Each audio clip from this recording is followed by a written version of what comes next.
G'day mates, welcome to the Aussie Baggers, your one-stop podcast for all things Cornhole down under. We're here to dive deep in the world of Cornhole and we're bringing you some fair dinkum content about this legendary backyard game. In today's episode, we're going to talk with Hayden Mcintyre from the Fraser Coast. But first, let's hear a word from our sponsor.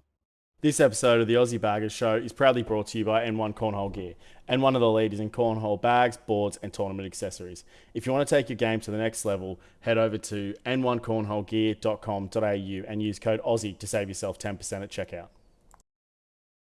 Welcome Hayden Mcintyre from the Fraser Coast Cornhole League to today's show. Hayden, how are you going? Good, how are you? Not too bad at all, not too bad at all. So for those that don't know where the Fraser Coast is, tell us a little bit about your area, where you've set up, where you're playing during the week, and maybe just a little bit about yourself and how long the league's been running.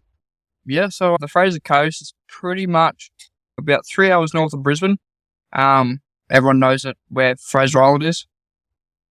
And pretty much started the league around 7-8 months ago in Maryborough, and I have recently branched out to Harvey Bay to connect the Maryborough Harvey Bay together, because that's the Fraser Coast region.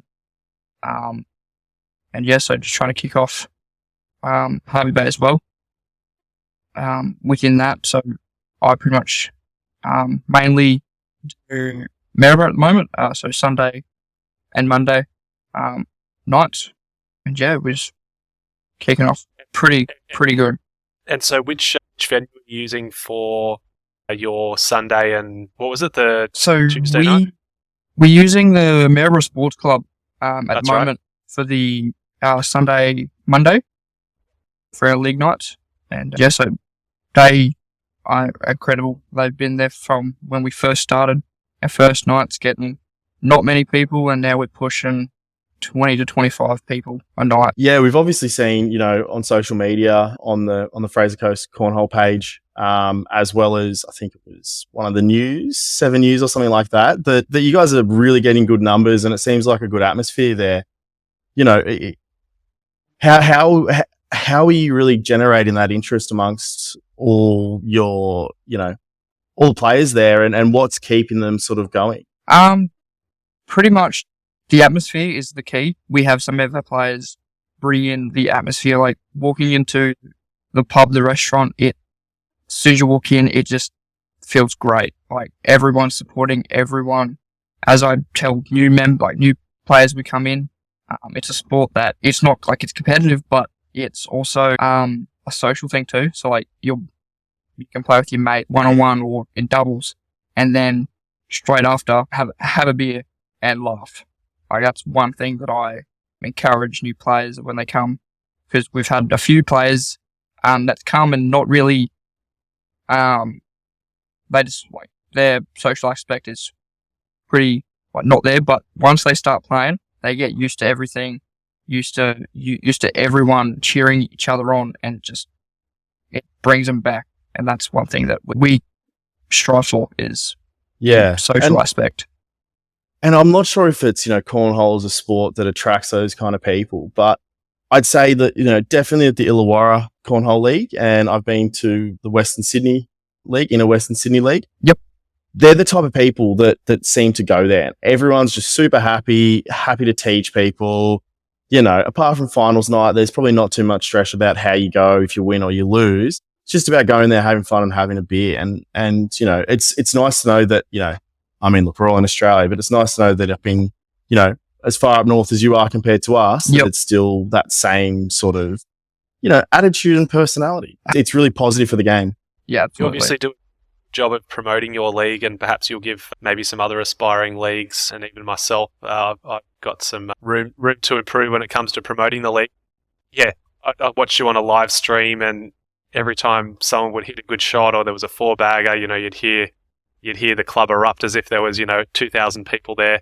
So that was fantastic to see. And again, that is one of the great parts of the sport is exactly like you said. It can be competitive, and for someone like myself, it was a good transition out of sort of competitive sport into something that was still, I was still able to scratch that competitive itch, but also have a beer and a bit of a laugh at the same time, and not be too down on myself if I have a bit of a shocker.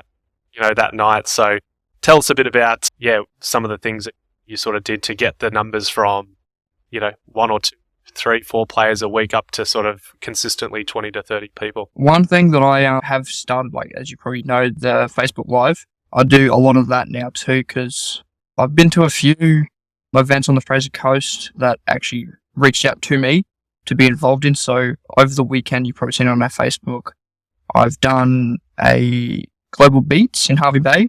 So that's run by the Harvey Bay Neighbourhood Centre. And we done a Merry Scavenger Hunt. So both of them reached out to us saying, hey, we want you here to promote you guys.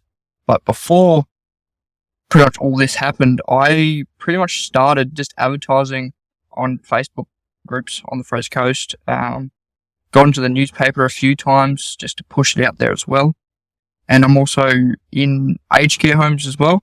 So that's kicked off this year, doing it about once a fortnight. So I've been in there, so all their families are seeing what they're doing as well. And even the families are coming and having a go as well. Awesome.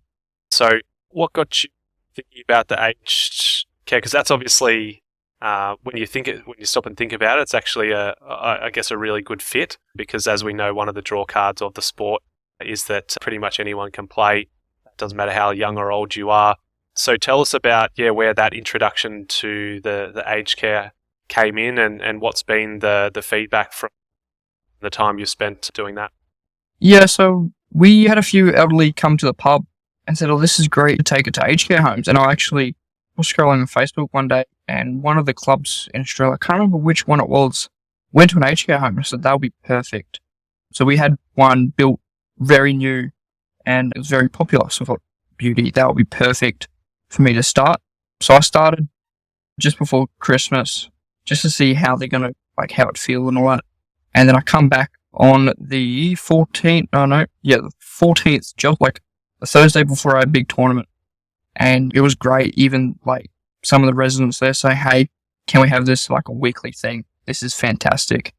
And even the carers there saying this is really good. Some of them that don't really get up are actually getting up and having a go. It's building their level of momentum too. Being in an aged care home, they feel restricted, but when I'm there, they can have so much fun. And I've also brought in, talking about aged care and all that. I have a few clients, because I'm a disability support worker as well. I've actually got a few clients that play on a Saturday and Sunday night as well. So they come, there's about 4 of them that they come in and they have a ball. They love it. Yeah. Yep. So I've taken it to work as well, and we play in the centre. Awesome. And they want it back every week. Yeah, that tends to be what happens. That's a positive story. It's Positive everywhere. absolutely, Absolutely. It's fantastic.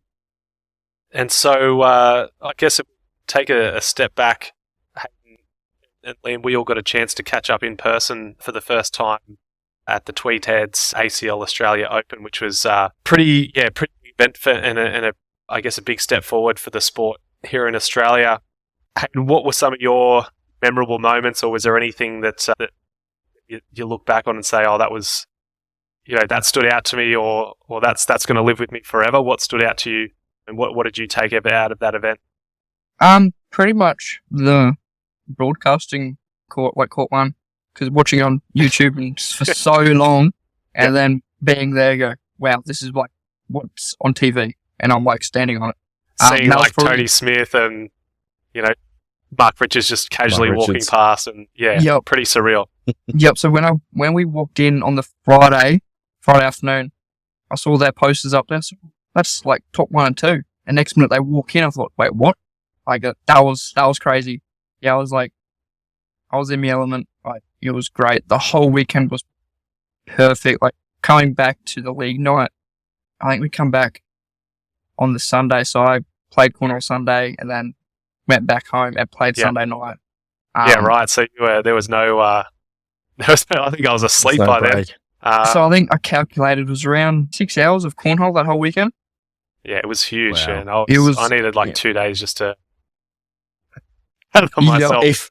Absolutely. So just more mentally than anything, but it was full on. I guess advice to anyone else, if an ACL tournament like that does come back to Australia, what would be the one key piece of advice you'd pass to first timers when they go? Make the trip down there. So my parents couldn't make it because mum and dad do play. That actually got me into cornhole, but he's a truck driver and he goes, I can't run a league. I said, all right, I'm running it. Let's run a league. And dad had his work Christmas party and I went back home, showed him all these photos, videos, and he goes, I should have went down. Like that one thing is if you doubt yourself, do it. Yeah. Because it is one in a lifetime moment being there, and especially for the first one ever, I felt very, very privileged to be down there. It was pretty surreal. I think my advice, if anything, would probably be don't drink as much, because I know I had a very big Saturday night. So for singles on Sunday, I was not feeling in the best shape of my life. Or maybe just stick to drinking out of the schooner. Maybe some other advice as opposed to footwear. Well, no. I'm always up for people drinking out of a shoe. You know, you got if not then when. So you know, absolutely. And one thing that I took was that the Americans can drink. Like they were buying by the schooners, they were buying by the jugs, and it's almost like they need it to play. Like it's, you know, I don't want to say like functioning alcoholics, but it's certainly just like part of their their warm up. It's part like, and they obviously just, you know, go crazy, but they're obviously just constantly drinking. There's never a jug empty throughout the whole day, which is absolutely interesting to see if we do actually get to the Olympics one day, how that's gonna work, where they're gonna allow alcohol on the pitch. Because one thing that I have learnt, having the Fraser Coast, having Maryborough and Harvey Bay connected in the Fraser Coast, I have tried in Harvey Bay in the last 3 months, and we've been at a venue that has no alcohol in it, and we have lacked the numbers. And that is where I think if you have the alcohol as an option, the people come. Because people see cornhole from the States and all that. It's like a backyard sport. Anyone can drink, anyone can play. I think when the game grows, you've actually got enough juniors to run an event in itself without, obviously, anyone being eligible to drink alcohol or whatever. Like, I think there'll be a time and place for that. But I certainly think, it shows that it is a social game or sport first and foremost. And the roots of the game obviously stem from, tailgating, barbecue, beer. So, it's hard to have one without the other. Absolutely. And certainly, does help create a little bit of, or break a little bit of the tension, particularly for newer players that might be a little bit nervous turning up for the first time. They can have a beer or two or a wine and just sort of relax a bit. But I found, like, compared to some, having played a few different sports in my time, as you said, Liam, I think the cornhole culture and community is much more inviting than perhaps some of the other sports out there where it's a little bit more cliquey and it takes people a little bit of time to warm up. I find, after someone's had a full night, they're kind of part of the gang, and that's why people keep coming back, I guess. I think you probably find something similar, Hayden, where once someone tries it, it's very rare that they don't come back again. They're kind of stuck for life, and that word of mouth has definitely seen a lot of new people that otherwise I would never have met or been able to reach out to come to the Illawarra Leagues. Yep, no, absolutely. We have a few members that are family members and then that are friends of family, and they getting their mates coming as well. And that's pretty much what it grew from, was my family seeing cornhole and going, this is cool, let's play, to them, their friends coming and playing, and their friend, like, it's just grown massively, and it's really, really good to see. It's infectious. Absolutely. And it's addictive. It's infectious. Yeah. And obviously had ACL Canada Pro Connor Weiss spending a bit of time with the Fraser Coast crew before the ACL event in Tweed Heads kicked off. Yeah. Tell us a bit about what that was like, and did you pick him up from the airport, or did he crash at your house? Like, what happened there, and was there any funny stories that you've got from Connor that you can share on I guess, the public forum? So pretty much he flew in, then he drove up from Brisbane to the Fraser Coast, and he stayed at a B&B, and it was incredible to meet first, like, not even going to the ACL coming straight to us first, and just having him up there was incredible. I think that's what's helped us majorly with drawing a lot of people in too. Having someone like Connor being a pro from the States over here, and especially in a regional town like Maryborough, Maryborough is really pushed off the map a bit in sense of a lot of stuff that happens. It all happens in Harvey Bay. That is why we have started in Maryborough for the Fraser Coast. And having him up there, we had the mayor of the Fraser, George Seymour, the mayor from the Fraser Coast. He was there, and the local member of Parliament, he was also there too. So he had a chat with, both had to chat with Connor to see what Cornhole's like over in Canada. And yeah, it was a real eye opener because a lot of young kids that we had saw Connor as hot, wow, he's like a celebrity. So he was signing shirts, and all that, and then we gave him a flag, as you saw it down at Heads, and we also gave him one of our first boards we have of a league night. We take photos, so we had one made especially for him to take over. So he had that signed by us, and so. But That's awesome. And he's perfect. He's just so bubbly, and he socks for a reason. Absolutely, absolutely. So helping generate those extra people, and this guy that charming Canadian man that comes in and lets his voice sing out, and he's just the perfect ambassador for Canada and Cornhole. Yep, absolutely. For the 2 C's. Oh yeah. But the one thing that I had means teachers is he wanted to see a kangaroo. So we would drive around Maryborough trying to find a kangaroo because they are everywhere up at home. And it took us about an hour to find one. And then the next day he saw on TikTok that where he lives, the zoo had kangaroos and they got out. So there's kangaroos running around where he lives, but he's over here trying to find some. Then one of the most memorable moments of Connor being here was when he gave me a set of Octane bags. My first ever set of pro bags. Yeah, it's just one of the best moments that I've probably had yet. I've been trying to get myself a set of those lately. I've been doing some looking, that's for sure. They are really good. What's the matter, mate? The pro snipers aren't cutting it. They're good. No, pro. So you can never have too many bags, can you? Let's be honest. I'm at that point now. I just want more, and I want to try different sets, and that the hard problem is though I don't want to break them in using any chemicals or bathing them in anything but water sort of thing. I want to just break them in. But, old school. I work a job. Yep. I work a fair few hours a week. Yep. Yep. I study. There's not much time in my life for throwing 1,000 bags a day. Oh yeah. Yep. Absolutely. So, awesome.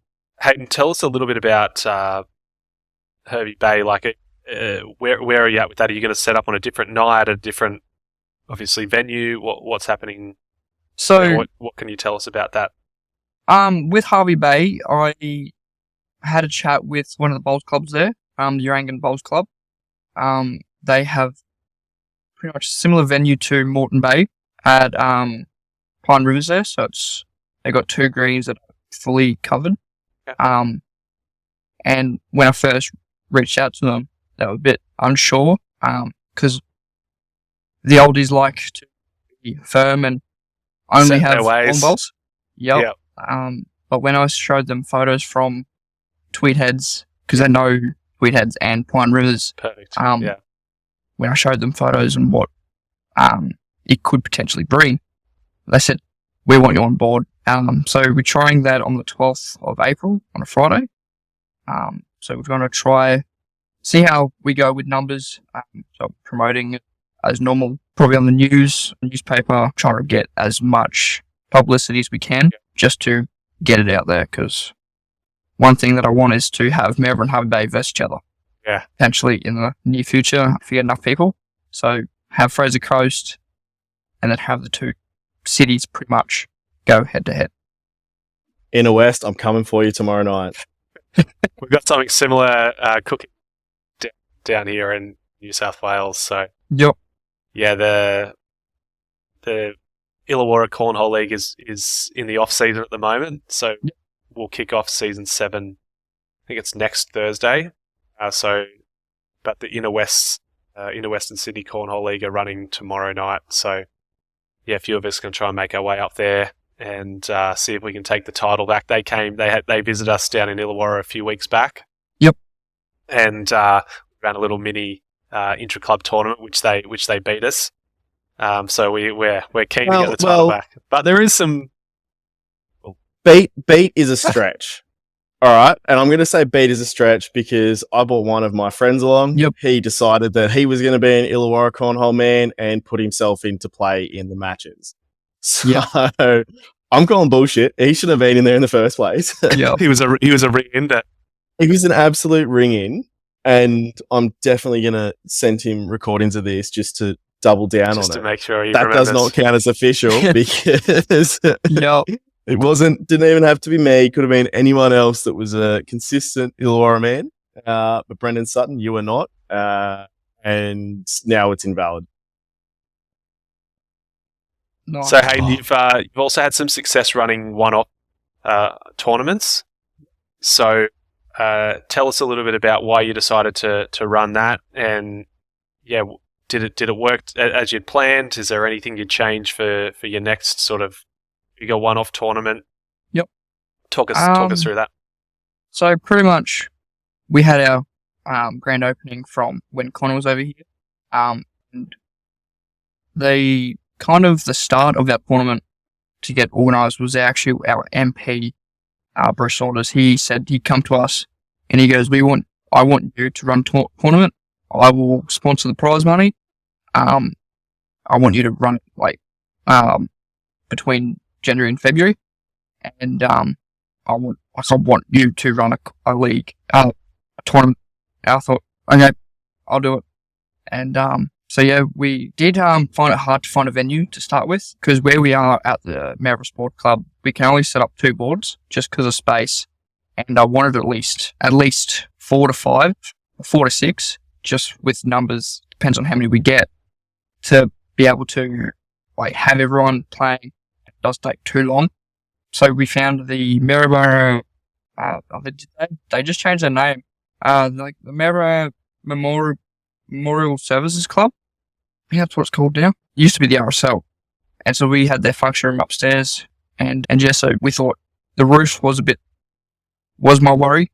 So I was a bit panicking about that, but it's hard to get a tape measure out, isn't it? Like when you're assessing it, because yep, absolutely. It's one thing to have the length, but also to see, okay, they're going to be bags hitting the wall or hitting the projector. So and you can't exactly get the tape measure out to figure it out. So yeah, it does take a little bit of trial and error and a bit of faith. Absolutely. So I was there 2 days prior to the event. I was panicking, so I wanted to bring a set of boards up just to make sure. But luckily I did, because there were chandeliers on the roof, as you've probably seen in our live feed that we had. I staggered the boards to be offset to the chandeliers so they weren't hit, which it did help. And yes, that was probably one of the hurdles I had to jump through. But after that, overall, the whole event was fantastic.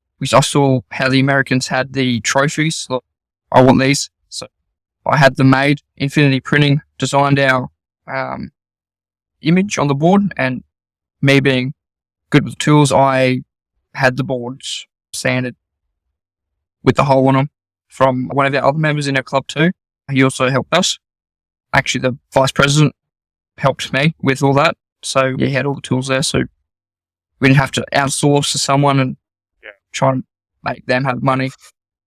I would kind of do it, so it didn't cost us too much. But yeah, overall it was fantastic. We had shirts, ornament shirts to go on to purchase too, which also helped. And yeah, it was just awesome. It was fantastic, absolutely fantastic. It really did come together, like I said sort of earlier on, I think I was working on the day, on the weekend, just sitting at home. Yeah. Had, my phone sitting up and just watching watching games while I tapped away at work, which, it's good to know that, we can watch Aussie leagues like that or Aussie tournaments because, normally it's me over Monday morning, phone up at work or, tapping away, hearing, that's a social. Absolutely. Just going, oh, well, I can't enjoy that. Yeah, absolutely. And that's why. It's Monday morning, 7 a.m. Yeah, absolutely. So that's kind of why I've started doing our live streams too. Not for, for also, other leagues to see and as well as people of the public in the Fraser Coast region see what we do too. Because as we said too, you're sitting there over an afternoon, night, got nothing else, put up some cornhole and watch a Aussie league, have some fun. Yeah. Awesome. All right. Did you have anything that you wanted to spruce, I guess, in upcoming tournaments or anything in the pipeworks to get out there? Or we are talking about very, very 3 days ago, talking about another tournament. It is probably going to be around the September mark because I do want to head over to America in August for the World Championships. Because when Connor was over here, he kind of drilled into me, "You're going to be there, right?" So, I want to make my way over there, to pretty much represent Cornhole in Australia and the Fraser Coast as well. Put us on the map in the World Series as well, not the World Series, but in the world to say, well, this tiny region is, is doing so good with Cornhole. Do punch above our weight when it comes to most sports. So I think it's only a matter of time before we beat the Americans at their own game. So Absolutely. May take a couple more years, but we'll get there. But thank you, Hayden, for coming on. And again, you're doing amazing things up there in Fraser Coast, and commend you for that. And we hope that everyone in the area and even outside the area, when they get the opportunity, come and throw some bags with you all. So, luck for your, partnership with Harvey Bay. Forward to seeing you on a live stream sometime very soon. Yeah, definitely. This next Monday we'll be live streaming again. I'll be watching. Beautiful. Awesome. Well, thank you very much. And, hey, if you end up getting over to the States, we'll have to either, give you a call while you're over there or have a good chat when you get back and do another episode with you. See if you can steal Wally's microphone and do a little bit of special commentary. I reckon. I know when at Tweed Heads, I actually was on the live stream to do some Aussie slogans. Had no idea most of them. Look, what are these? Because they Googled them, and Google comes up with some crazy stuff. I can't remember some of them. I thought, what is that? That's not what we call that. And just make sure Wally does another shoey. Yes, that's the key. Definitely. I think I'll be doing a lot of them over there. They'll probably be getting me to do a lot. Say what they're doing over here. I got told Connor was chasing Stacey around, and I think the ACL Canada Open 1, trying to get him to do a shoey. And I think a few people found out. So I'm not sure what they got up to, but I did hear that Stacey was getting some more pressure to do another shoey. Yep, absolutely. Awesome. All right. Thank you very much for your time. We really appreciate it. That's all right. And look forward to hearing back from you. Yes, definitely.